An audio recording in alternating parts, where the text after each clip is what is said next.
Hello everyone, good morning. Welcome to engineer study circle. जितने भी बच्चे UP triple S C JE का जिन्होंने फॉर्म भरा है उनके लिए ये स्पेशल क्लास रहेगी। ये हमारी सेकंड क्लास है जिसमें हम लोग उत्तर प्रदेश स्पेशल के बारे में पढ़ रहे थे। तो चलिए स्टार्ट करते हैं हम लोग अपनी सेकंड क्लास में। ठीक है, तो आप हमारे साथ में बने रहिएगा। जो भी आपके डाउट्स होते हैं वो आप कमेंट सेक्शन में आप हमें बता सकते हैं, और साथ ही आप हमारे टेलीग्राम चैनल से भी ज्वाइन होके उस पर जितने भी आपको डाउट्स है वो वहाँ पे आप क्लियर कर सकते हैं। हमारी टीम आपका जो भी रिप्लाई होगा या फिर वो टाइम टू टाइम देती रहेगी। तो जैसा कि पता है कि हम लोगों का जो मेन टैग है यहाँ पे ऑलरेडी वो है, उत्तर प्रदेश को भारत का गेहूं और चावल का कटोरा माना जाता है। तो चलिए स्टार्ट करते हैं।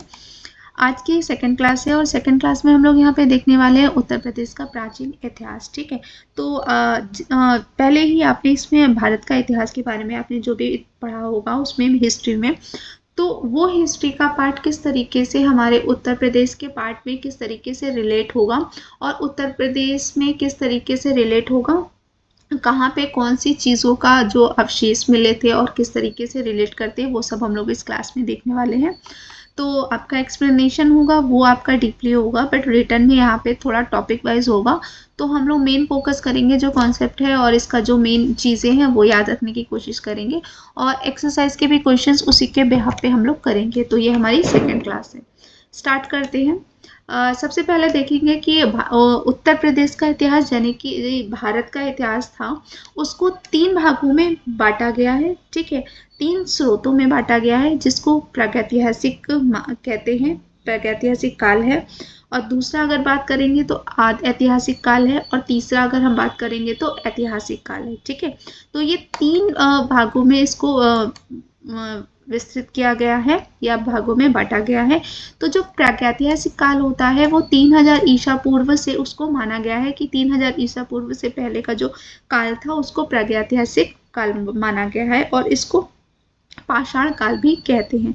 और जो सेकंड है हमारा आद ऐतिहासिक काल, ये 3000 ईसा पूर्व से लेकर 6000 ईसा पूर्व तक की इसका ड्यूरेशन है, और इसको ताम्र और पाषाण व ताम्र कांस्य काल भी कहा जाता है। आगे नेक्स्ट है हमारा ऐतिहासिक काल, और जो 6000 ईसा पूर्व से आगे से माना जाता है, और इसको लौह युगीन संस्कृति भी कहते हैं।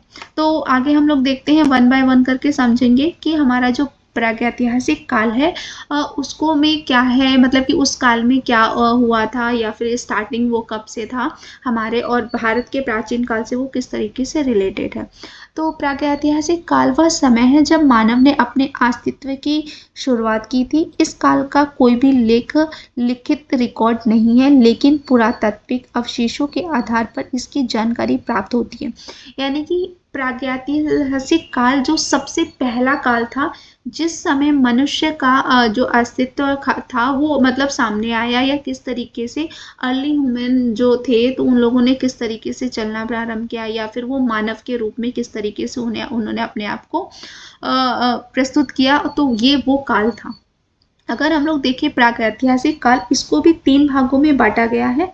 ठीक है, अगर 3 भागों में ये बांटा गया है तो वो कौन सा है, पहला तो होगा आपका पूरा पाषाण काल है, फिर आपका मध्य पाषाण काल है और नव पाषाण काल है।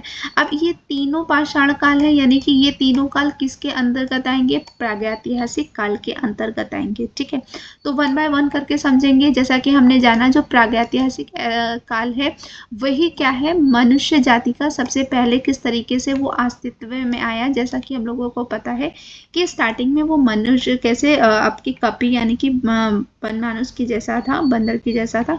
धीरे धीरे उसने अपने आप को क्या किया, थोड़ा एक सिविलाइज करके हुआ, तो फिर उसने किस तरीके से अपने आप को सुव्यवस्थित किया, तो ये चीज़ हम यहाँ पे देख सकते हैं।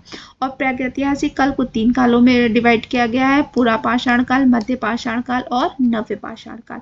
तो सबसे पहले हम लोग बात करते हैं पूरा पाषाण काल की। तो अगर हम पूरा पाषाण काल में बात करेंगे तो राज्य में पूरा पाषाण कालीन सभ्यता के साक्ष्य जो मिले हैं वो कहाँ से मिले हैं, जो प्रमुख स्थल है यानी कि बेलन घाटी। अभी के टाइम में अगर हम उत्तर प्रदेश में बात करें तो जो बेलन घाटी के साक्ष्य मिले हैं तो वो कहाँ से मिले हैं, प्रयागराज से। ठीक है, तो इट मीन्स क्या है, प्रयागराज से बेलन घाटी के साक्ष्य मिले हैं, वो कौन से काल को दर्शाते हैं, पूरा पाषाण काल को दर्शाते हैं। और उस समय में, उस प्राचीन काल में जब पूरा पाषाण काल था, तो मनुष्य शिकार और संग्रहण पर निर्भर था। यानी कि तब के जो साक्ष्य मिलते हैं खुदाई से, तो उससे ये पता चलता है कि तब के टाइम में मनुष्य को इतना ज्ञान हो गया था कि वो किस प्रकार से शिकार करे और अपने खाने पीने की वस्तुओं को कैसे संग्रहण करके रख सके। और अगर हम लोग देखेंगे सिंगरौली घाटी का जो सोनभद्र है उत्तर प्रदेश में, वहाँ पे, और चकिया जो कहाँ पे है, चंदौली से प्राप्त हुए हैं। बेलन घाटी विश्व की प्राचीनतम स्थलों में से एक है, ठीक है, जहाँ से क्या पता चला कि हाँ, मानव किस तरीके से वो उसने रहना स्टार्ट किया था, अपने जीवन को यापन करना, कि किस तरीके से शिकार करते हैं, इस तरीके से वो अपने जीवन को व्यापन करना स्टार्ट किया था। तो सबसे पहले कहाँ पे किया था, बेलन घाटी में, यानी कि जो अब के समय कहाँ पे है, प्रयागराज में है, ठीक है। और बेलन घाटी के जो पूरा स्थलों की खोज व खुदाई इलाहाबाद के विश्वविद्यालय के प्रोफेसर GR शर्मा के निर्देशन में की गई थी। तो ये क्वेश्चन भी पूछा जाएगा कि किसके निर्देशन में ये किया गया था, तो हम लोग यहाँ पे क्या बताएंगे, ये GR और शर्मा के निर्देशन में किया गया था। तो ये आपको याद रखिएगा, ये आपका एक क्वेश्चन बन जाता है। तो आगे हम लोग मूव करते हैं, इसके बारे में थोड़ा सा और जानते हैं। इस काल के अधिकतर उपकरण जो थे वो क्वार्टरजाइट पत्थरों से निर्मित थे, परंतु कालांतर में जैस्पर व चट इत्यादि चमकीले पत्थरों की सहायता से फलक औजार, यानी कि जिसको फ्लॉक्स टूल्स बनाए जाने लगे थे। फिर हम लोग नेक्स्ट बात करते हैं, जो हमारे नेक्स्ट काल है वो है मध्य पाषाण काल है। मध्य पाषाण काल में अगर हम देखें तो वहाँ के जो साक्ष्य राज हैं वो मिर्जापुर में है, सोनभद्र यानी कि प्रयागराज और प्रतापगढ़ से भी प्राप्त हुए हैं। मध्य पाषाण काल के सर्वाधिक साक्ष्य सराय नाहर राय से प्राप्त हुए हैं।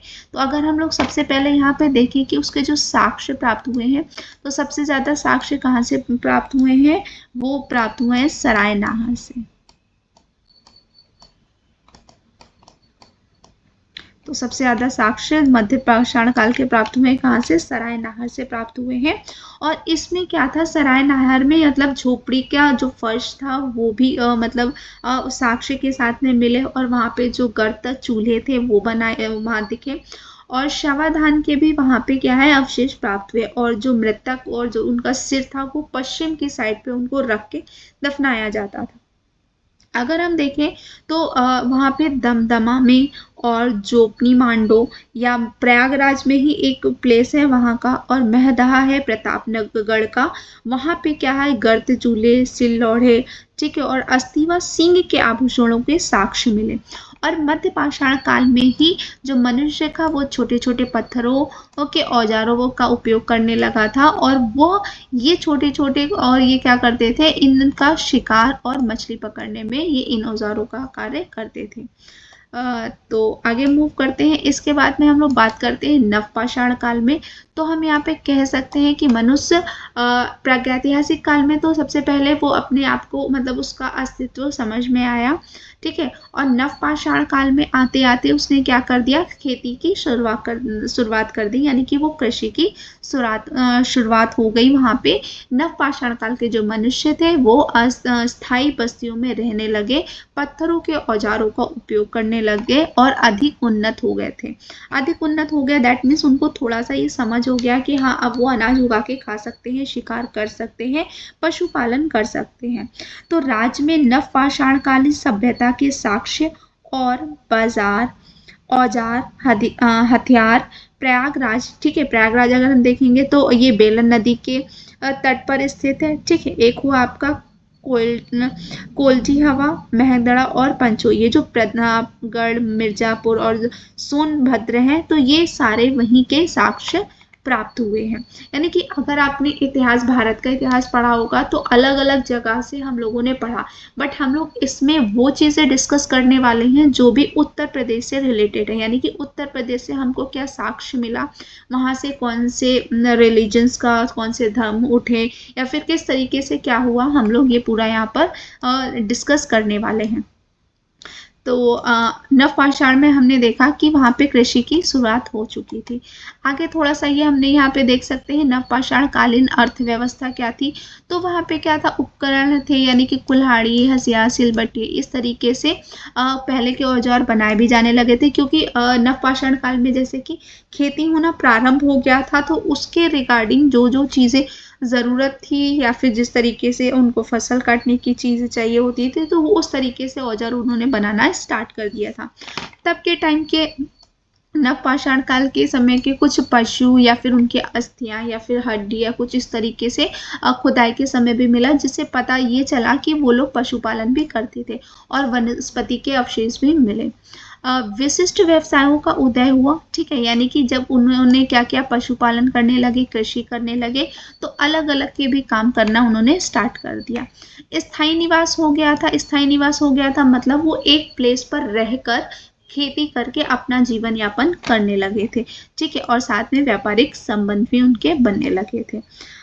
ये बात रही नवपाषाण काल की, जो कि यहाँ से 7000 से 6000 ईसा पूर्व के मध्य में। और यहाँ पे हम लोग क्या देखेंगे कि नवपाषाण काल में जो सबसे पहले खेती की गई थी वो कौन सी खेती की गई थी, वो धान की खेती की गई थी।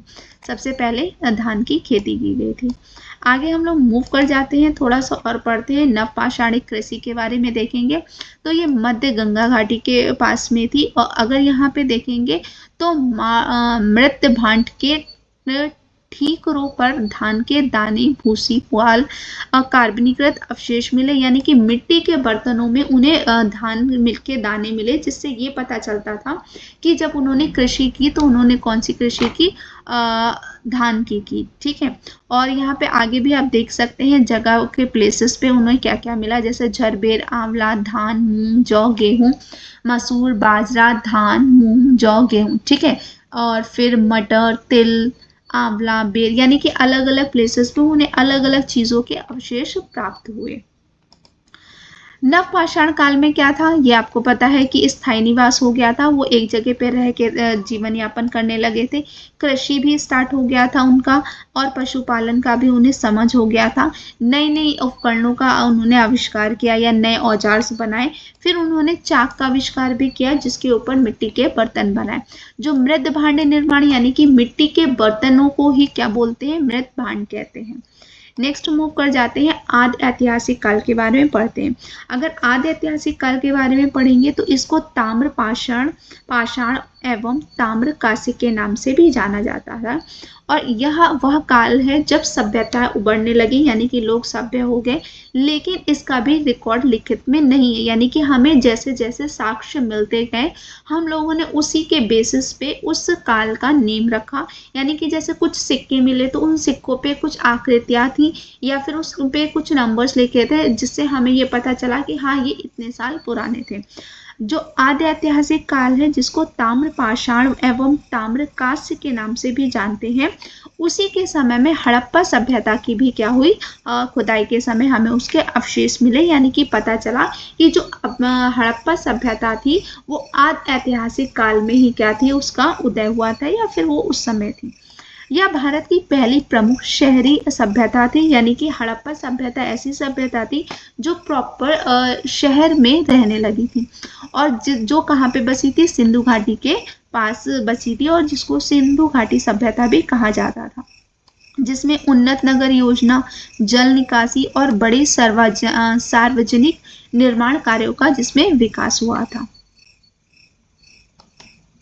फिर इसके बाद में देखते हैं ऐतिहासिक काल, जिसमें अगर हम ऐतिहासिक काल की बात करें, जिसको लौह युगीन संस्कृति काल भी माना गया, यानी कि उस समय जो संस्कृति के साक्ष्य मिले थे, जैसे अक्षत्र हो गया, हस्तिनापुर, और अंतजीखेड़ा, मथुरा, शावस्ती, कामपिल्ले आदि स्थलों से प्राप्त हुए थे, ठीक है। हस्तिनापुर व अंतरजीखेड़ा की खुदाई से क्या प्राप्त हुआ, लोहा यानी कि लौह धातु प्राप्त हुई थी, तथा भट्टियां प्राप्त हुई थी, जो यह स्पष्ट करती है कि यहाँ के जो निवासी थे वो लोहे को गलाकर या लोहे की वस्तुओं का वो क्या करते थे, निर्माण भी करते थे। और साथ ही साथ वहाँ पे क्या थी, जब वो सांस्कृतिक सभ्यता से निपुण थे, तो वहाँ पे वैदिक सभ्यता का दिखाया दर्शाया गया, और जिसमें दो काल आए, ऋग्वैदिक काल हुआ और आपका उत्तर वैदिक काल हुआ। जो ऋग्वैदिक काल था वो 1500 ईसा पूर्व से 1000 ईसा पूर्व था, और जो उत्तर वैदिक काल था वो 1000 ईसा पूर्व से 600 ईसा पूर्व तक रहा। और ऋग्वैदिक काल में क्या था, आर्यों का आगमन हुआ और उन्होंने वैदिक साहित्य की रचना की। और उत्तर वैदिक काल में क्या हुआ, इस काल में कृषि का, देखो नवपाषाण काल में कृषि करना उन्होंने स्टार्ट किया था, बट उत्तर वैदिक काल में उन्होंने क्या किया, कृषि को विस्तार यानी कि उसको बढ़ाया और अपने और आसपास के क्षेत्रों में उसका विस्तार किया। तो लोग और चीज़ों को जानने लगे, और वो लोग भी एक स्थायी प्लेस पे यानी कि नदी के किनारे पर रह के अपना उन्होंने बसा, अपना शहर या फिर अपनी जगह बसाई और वहीं पे वो रहकर कृषि करने लगे। उस तरीके से क्या हुआ, जो लोग थे वो थोड़ा समाजीकरण में आ गए और उनकी व्यवस्था भी थोड़ी सी विकसित हो गई। तो इस तरीके से ऐतिहासिक काल में इन्होंने स्टार्ट कर दिया। तो अगर हम ऐतिहासिक काल में वैदिक सभ्यता के बारे में अगर हम बात करें कि जो वैदिक सभ्यता थी, तो सैंधव और उत्तर सैंधव सभ्यता के पश्चात भारत में जिस नवीन सभ्यता का विकास हुआ उसे वैदिक कहते हैं, अथवा आर्य सभ्यता के नाम से भी जाना जाता है। ठीक है, अभी वैदिक काल की अगर हम लोग बात करते हैं, तो ऋग्वैदिक सभ्यता का ज्ञान ऋग्वेद से प्राप्त होता है, यानी कि ऋग्वैदिक काल में ऋग्वेद की क्या हुई, रचना हुई, जिसके प्रवर्तक आर्य थे। ठीक है, अगर पूछा जाए यहाँ पे कि क्वेश्चन पूछ सकते हैं कि ऋग्वैदिक की जो स्थापना थी वो किसने की, तो इसकी स्थापना किन्होंने की, आर्यों ने की। तो आप ये बता सकते हो कि इसकी स्थापना किसने की, आर्यों ने की थी। और जो ये किन कहाँ पे निवास करते थे, गंगा के ऊपरी घाटी के क्षेत्र से थे, जो कि आपके समय में अफगानिस्तान और वर्तमान में पंजाब था। मतलब आपके टाइम में पंजाब है और वर्तमान अफगानिस्तान है।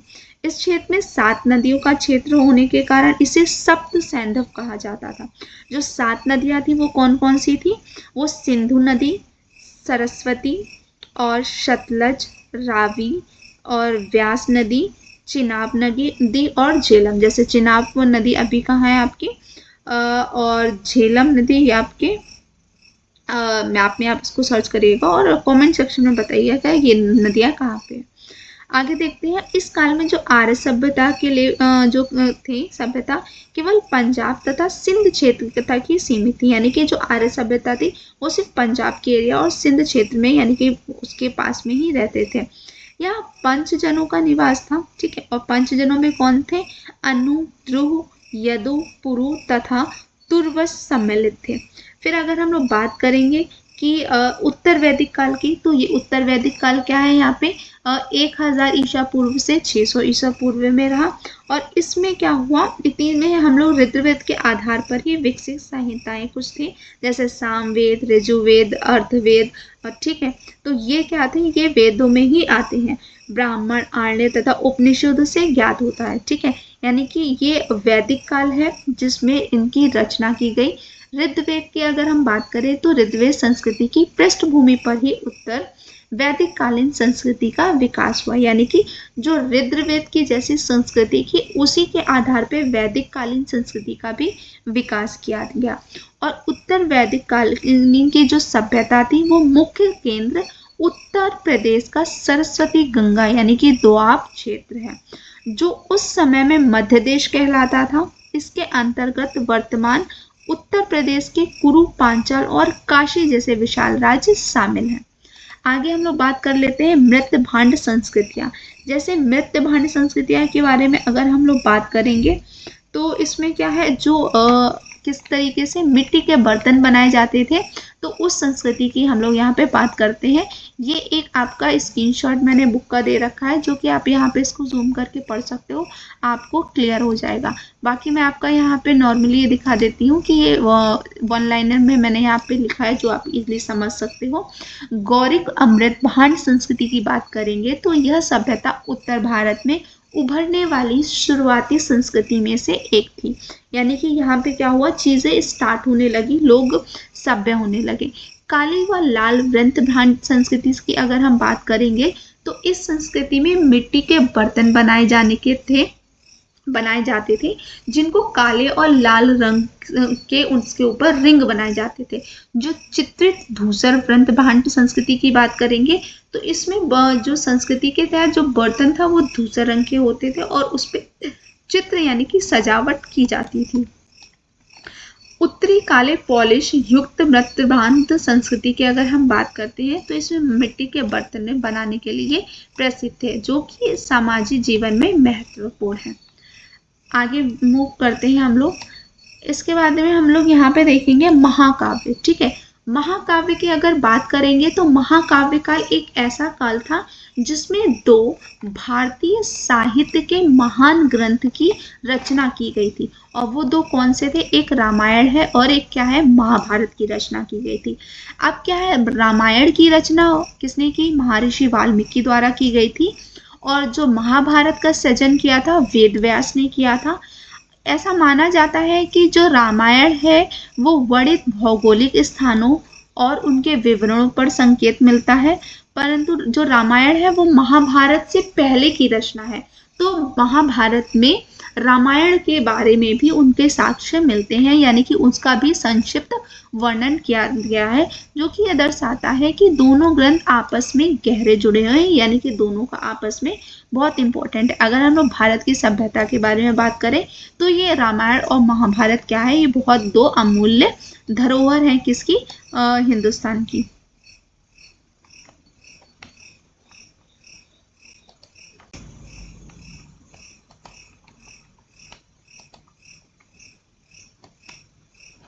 आगे देखते हैं महाजनपद काल के बारे में जानते हैं। अब ये महाजनपद काल क्या होता है, तो 600 ईसा पूर्व के बाद का जितना भी समय है इतिहास का, तो उसको महाजनपद काल के नाम से जाना जाता है। और इस काल में ये है महत्वपूर्ण घटना ये है कि जो वहाँ की सभ्यताएं हैं वो उभरती हैं, यानी कि कई उभरती हुई घटनाएं और सभ्यताएं हैं। और ये माना जाता है कि महाजनपद काल तब 16 महाजनपद में क्या हुआ, स्थापित हुआ, जिनमें से कई उत्तर प्रदेश में स्थित है। यानी कि जो मेन 16 महाजनपद थे उनमें से कुछ ऐसे हैं जो उत्तर प्रदेश में है। यहाँ पे हम लोग देखते हैं, एक है कुरु जो अभी के बात करेंगे तो मेरठ, दिल्ली, थानेश्वर में है। पांचाल की बात करेंगे तो बरेली, बदायूं, फर्रुखाबाद और रोहिलखंड में है। शूरसेन की बात करेंगे तो वो मथुरा में है। वत्स्य की बात करेंगे तो प्रयागराज, कौशाम्बी में है। कौशल की अगर बात करते हैं तो अवध, सांकेत यानी कि जो श्रावस्ती में है। मल जो है वो कुशीनगर और काशी का जितना एरिया है वहाँ की बात करते हैं। काशी की अगर हम बात करेंगे तो वो वाराणसी में होगा। चेदी की बात करेंगे तो बुंदेलखंड में। तो जो 16 महाजनपद थे उनमें से ये जनपद कहाँ पे है, उत्तर प्रदेश में सिचुएटेड है। आगे मूव करते हैं। नवीन धर्मों का उदय और मगध साम्राज्य, यानी कि समय के साथ साथ में जब जो ये काल चल रहे थे उसके बाद में तभी नए धर्मों का भी क्या हुआ, उदय हुआ। लोग मानने लगे धर्मों को। तो हम लोग यहाँ पे देखेंगे कि कौन कौन से थे। तो महाजनपद के समय के बाद में उत्तर प्रदेश में कई नवीन धर्मों का उदय हुआ, जैसे जैन धर्म, बौद्ध धर्म हुए, ठीक है, और कई नए धर्म हुए। अगर हम लोग यहाँ बात करते हैं जैन धर्म की, अगर बात करेंगे तो 6ठी शताब्दी ईसा पूर्व में जैन एवं बौद्ध धर्म का उदय हुआ, यानी कि दोनों धर्मों का क्या हुआ, यहाँ पे उदय हुआ। गौतम बुद्ध का जन्म उत्तर प्रदेश के कपिलवस्तु में हुआ था और सारनाथ में उन्होंने अपना पहला उपदेश दिया था। साथ ही मगध राज्य का उदय भी हुआ, जिसने पूरे उत्तर भारत पर अपना शासन स्थापित किया। तो अगर हम बात करें जैन धर्म की, तो जैन धर्म के जो प्रवर्तक यानी कि प्रथम तीर्थकर थे वो ऋषभ भेद थे। वो कौन थे, यहाँ पे अगर हम लोग देखेंगे तो वो ये ऋषभ थे, ऋषभ भेद। मैं यहाँ पे लिख देती हूँ और आप उसको नोट भी कर सकते हैं।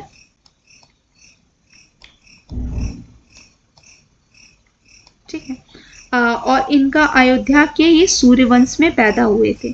पार्श्वनाथ की बात करेंगे तो जैन धर्म के 23वें तीर्थकर थे। इनका जन्म वाराणसी में हुआ था और यह काशी के नागवंशी शासक अवसेन के पुत्र थे। इन्होंने जैन धर्म के 4 महत्वपूर्ण व्रत रखे, जिनके अहिंसा, सत्य, अस्तेय और अपरिग्रह की स्थापना इन्होंने की। और आजकल भी इनके जो अनुयायी हैं वो इसको निग्रंथ कहा जाता है। ठीक है, अनुयायियों का निग्रंथ कहते हैं।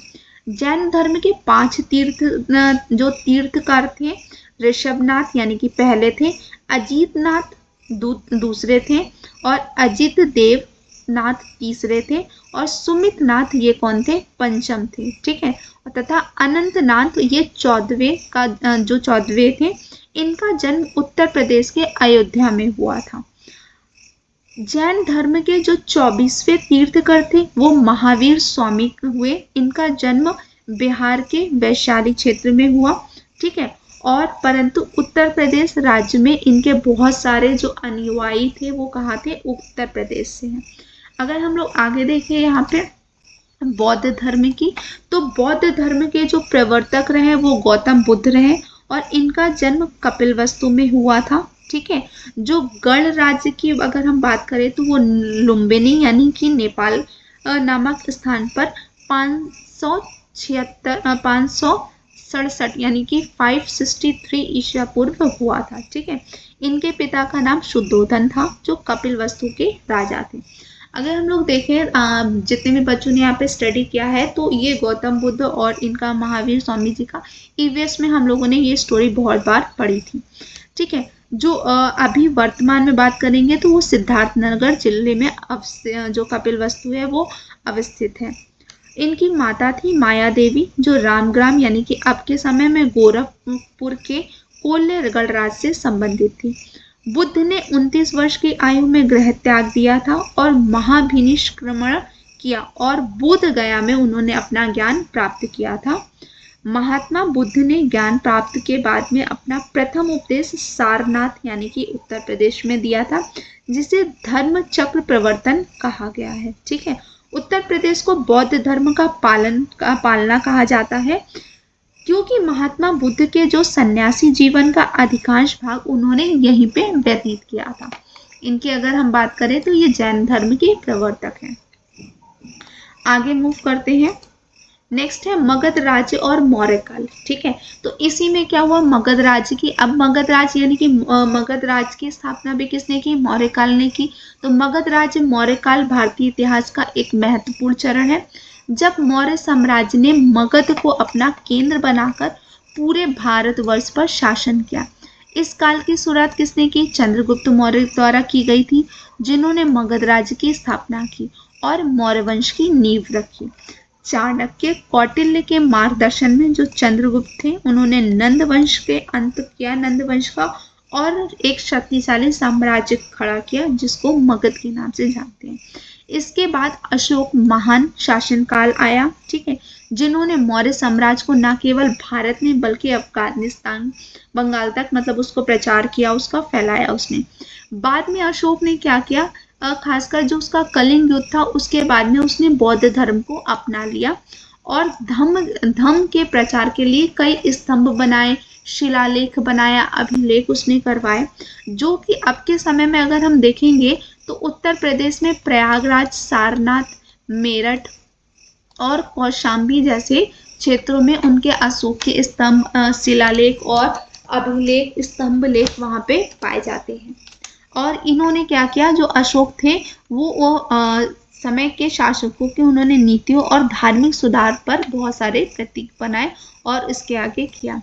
आगे अगर हम लोग यहाँ पे देखें मौर्यकाल के बारे में, उससे पहले जानेंगे कि 322 ईसा पूर्व में चंद्रगुप्त मौर्य ने अपने गुरु कौटिल्य की सहायता से किसका, नंद वंश के शासक धनानंद को पराजित करके मगध में मौर्य वंश की स्थापना की थी। और चंद्रगुप्त मौर्य के पश्चात बिंदुसार तथा उसके बाद बिंदुसार का पुत्र अशोक मौर्य साम्राज्य की गद्दी पर बैठा, जिसे महान अशोक के नाम से जानते हैं, और इसी ने बौद्ध धर्म का प्रचार किया। ठीक है, और धम्म राज्य का प्रचार किया और विजय की नीति का अनुसरण किया।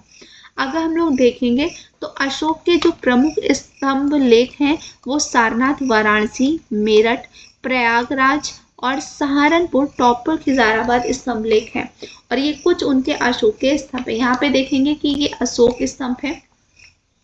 जो कि इसका टॉप पार्ट इस तरीके से है और जो यहाँ पे ये इसका स्तंभ है यानी कि जो नीचे का पार्ट है वो इस तरीके से दिखा है और यहाँ पे ये क्या है, ये अभिलेख लिखे हुए हैं। आगे अगर हम देखेंगे इसके बाद में क्या हुआ, सारनाथ में उन्होंने धर्मराज स्तूप का निर्माण कराया, ठीक है। और इसके बाद उन्होंने क्या किया, अशोक ने जो प्रयाग स्तंभ पर अशोक की रानी यानी कि कारुवाकी द्वारा दान किए जाने का उल्लेख है। मतलब हर जगह पे उन्होंने कुछ ना कुछ उल्लेख किए, कुछ ना कुछ चीजें वहां पे लिखवाई। तो इसमें रानी का जो अभिलेख है वो है। अशोक के प्रयाग स्तंभ पर हरिशेन द्वारा रचित समुद्रगुप्त का प्रशासित लेख उत्तीर्ण भी किया गया, मतलब वहां पे उसको लिखा भी गया है। इसके बाद में जो प्राचीन काल प्रमुख राजवंश हुए मौर्य के बाद में, वो कौन कौन से थे, इतना डीपली नहीं पूछा जाता है ये, बट फिर भी मैंने यहाँ पे नेम लिख दिया है कि कौन कौन से थे। यहाँ पे हम लोग देखेंगे तो शुंग वंश है, कर्ण वंश है, शक वंश है, कुषाण वंश है। कुषाण वंश के शासनकाल में उत्तर प्रदेश का मथुरा क्षेत्र एक महत्वपूर्ण और धार्मिक संस्कृति केंद्र बन गया है। गुप्त वंश, गुप्त काल को भारत का स्वर्णिम युग कहा जाता है। इस समय विज्ञान, कला और साहित्य में बहुत बड़ी उन्नति हुई। गुप्तोत्तर काल, गुप्त वंश के बाद पुष्यभूति वर्धन वंश, गुर्जर प्रतिहार वंश और चंदेल जैसे वंशों और राजवंशों का शासन रहा है। तो ये मेन कुछ ऐसे राजवंश थे जो मौर्य वंश के बाद में स्थापित हुए, ठीक है। आप यहाँ पे देख सकते हैं। आई होप आपको ये सेशन बहुत अच्छे से समझ में आया।